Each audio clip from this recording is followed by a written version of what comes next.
For over a century, Indian kids were taken from their homes and stripped from their culture and traditions. This is the history of residential schools that over 150,000 First Nations, Métis, and Inuit children suffered through over a century, from 1860 to 1978. In these schools, children went through abuse, torture, and some had their last breaths inside. They were subject to sexual abuse by the priests and nuns. Their heads were shaved, mental illnesses like depression, anxiety, and extreme discriminations. The following audio clips come from survivors of residential schools.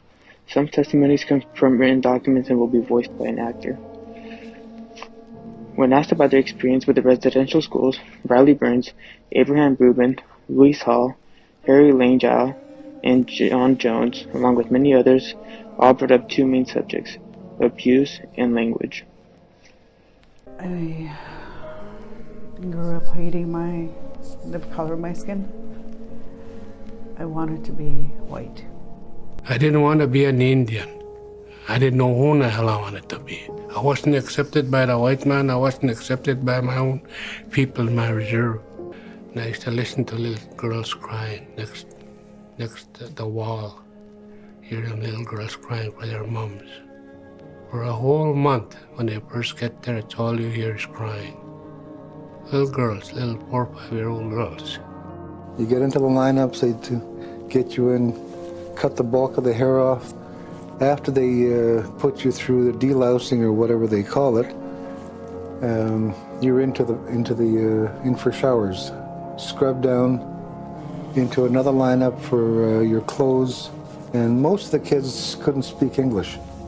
You know, this was their first day run. A friend told me not to speak my language or talk about tradition because if you do, you will get punished. A lot of times I still just open my mouth because I talk Cree, talk my own language. That was a no-no. I didn't know that. And I was wondering how come. I thought maybe I had a dirty mouth, but I guess maybe I did have a dirty mouth because I talk Cree. Boys sometimes peed their bed and the counselor would make us form two lines facing each other with our belt in our hands. And each of the person that was being punished for peeing the bed, we would have to whip them with our belt as they passed to the lines. I chose not to with my friends, and as a result, I had to go through the line and get whipped myself. And every time their punishment took place, I chose not to whip them, but to get punished with them. I'd seen one of my friends with a chocolate bar, and I asked him where he got it, and he said that he got it from a male supervisor called Mr. Plint. So I went and asked him if I could have a chocolate bar, and he said he hasn't got one, but if I go back while everyone's sleeping, he'd give me one. So I waited for everybody to fall asleep, and I went to his office, and he showed me into his bedroom that was attached to the office.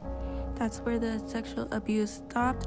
I don't know how long that lasted, but I know I threw the chocolate bar in the garbage and I took baths 3 or 4 times a day to feel clean, and it didn't help.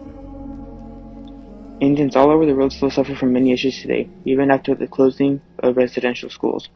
Not only do many suffer from PTSD, anxiety, stress, depression, and diabetes, many were never given an education to help them learn to read or write. I don't know what I'd have been like if I would not have gone through that system. I know I would have had some kind of an education.